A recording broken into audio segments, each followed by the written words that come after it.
right, we're on Mikvaot Perek Dalid, Mishnah Hey. Fifth Mishnah, the fourth chapter of Masechet Mikvaot. The Mishnah says, Hashoket shebesalaf. A shoket is a trough. So now I have a trough that's built in, that's hewn out of sela, out of the limestone, out of rock. So therefore, it doesn't have a din of a kli. It's a trough, okay? Even chalula, it's a hewn out. It's a chiseled out stone.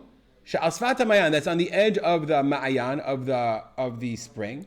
V'amayim nichasin la'derech chorshim defnan. Water enters because through a hole. Umashkim ba'beimot, and they use it to water the animals. So now the question is, now this water that's in this trough, does it have a din of mayim she'uvim?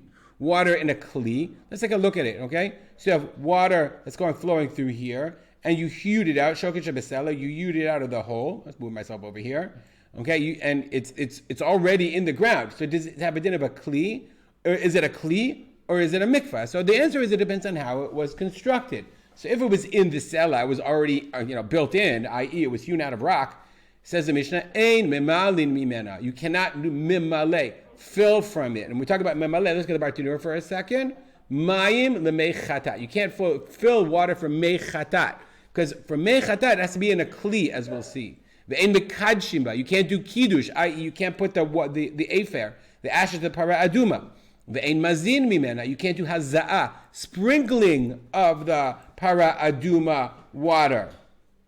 Ve'ein tzrichat tzamid patil. Let's say you build a tent over it, for whatever god awful reason you'd want to do that. You build a tent over it, right? And then there's tumah in that tent. You doesn't have to be sealed because it doesn't have a kli. You could just cover it because it's a bor, it's a din of a bor, it's a status of a well.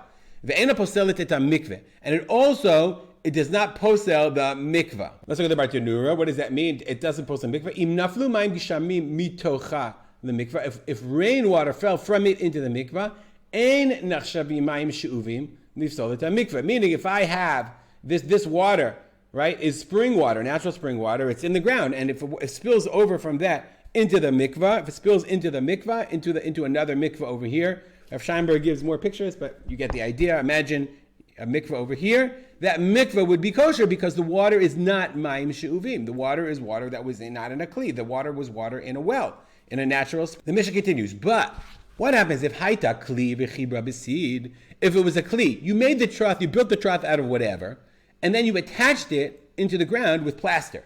Then, on the one hand, there are benefits, but there are drawbacks. Mimal inba, you can use it in order to fill the water of the paraduma. Umekachin ba, and you can add the afer, the paraduma, into it. Umazin mimena, and you can do the sprinkling from it.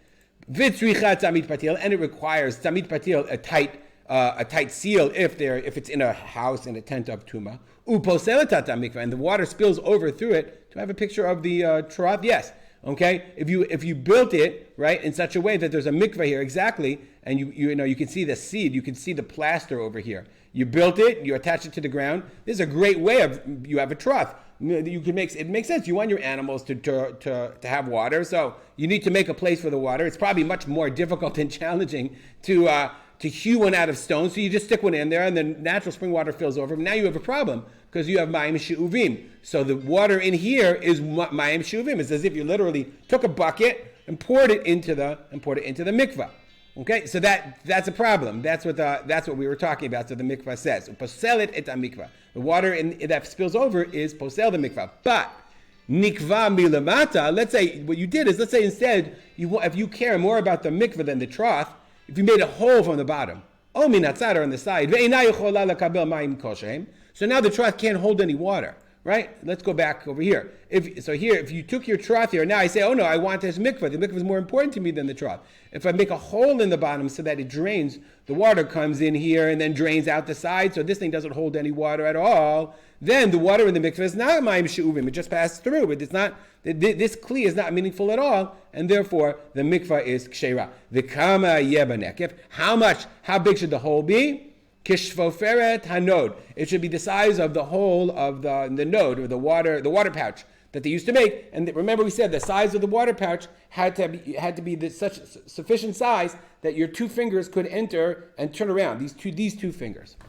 Amar Rabbi Yehuda, said Rabbi Yehuda ben Beteira, Ma'aseh b'shoket Yehu. There was a very famous trough, the shoket Yehu.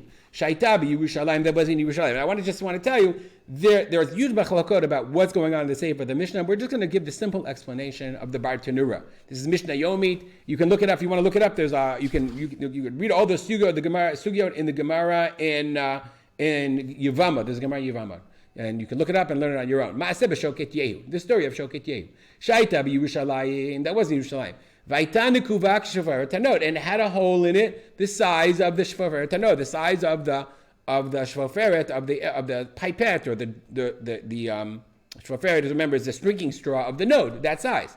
Vayu kol taharot Yerushalayim nasin al gaba, and all of the taharot in Yerushalayim, they were done al gaba, in this place. Meaning, this was a very famous place. What they did was they had a ma'ayan, they had a well, and then there was a shoket yehu. They called it the trough of Yehu, that they attached to it, and they drilled a hole. And so therefore, anything that they did, they dunked all their stuff in this shoket Yehu, because it was connected. It's a kosher place to do your tefillah of all your kelim, all the tarot in Yerushalayim, nasot al gaba.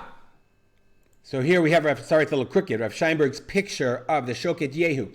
They wanted to do, it makes a lot of sense. They built, here's the, I guess, Aleph is the shoket. Okay, it didn't have memsa, and here was the well water, and I guess it was easier. You know, when you go to the keli mikvah, right? You want to do it in the basket in such a way that it doesn't. How many people have you ever done tefillah in a keli mikvah in the ma'ayan? Like you drop it, the knife is gone. So you want to do it in the smaller shoket. It was just easier to do. So everybody in Yerushalayim did this. V'shalchu Beit Shammai upechatua. Beit Shammai did not like this idea. They didn't like the opening of the Shvoferet Hano. They were like, that's a big kula, upechatua. And pechatua means they broke it down. Beit Shammai omrim. Beit Shammai says, ad shivchatu ruba. Beit Shammai were machmer, and they said, no, it's not enough in Shoket Yerushalayim. You have to break the whole thing down, so it has to be one large vessel. So Beit Shammai sent their guys in, boom, they destroyed them. Like if everyone's doing their stuff here, it's got to be according to our chumrah. By the way, it's like interesting. It's an interesting, fascinating story about the Shoket Yehu. And generally, when you build mikvot, people are very makbid to build a mikvah that's good according to everyone. I mean, there's no reason why, like Beit Hillel uses this also, but Beit Shammai didn't want to use that. So I guess, I don't know if they asked Beit Hillel or not, but it's something to be aware of. All right, we'll stop here. Dedicate our learning to memory of my father, Harav Simcha ben Yitzchak Kalman. Make it a great day.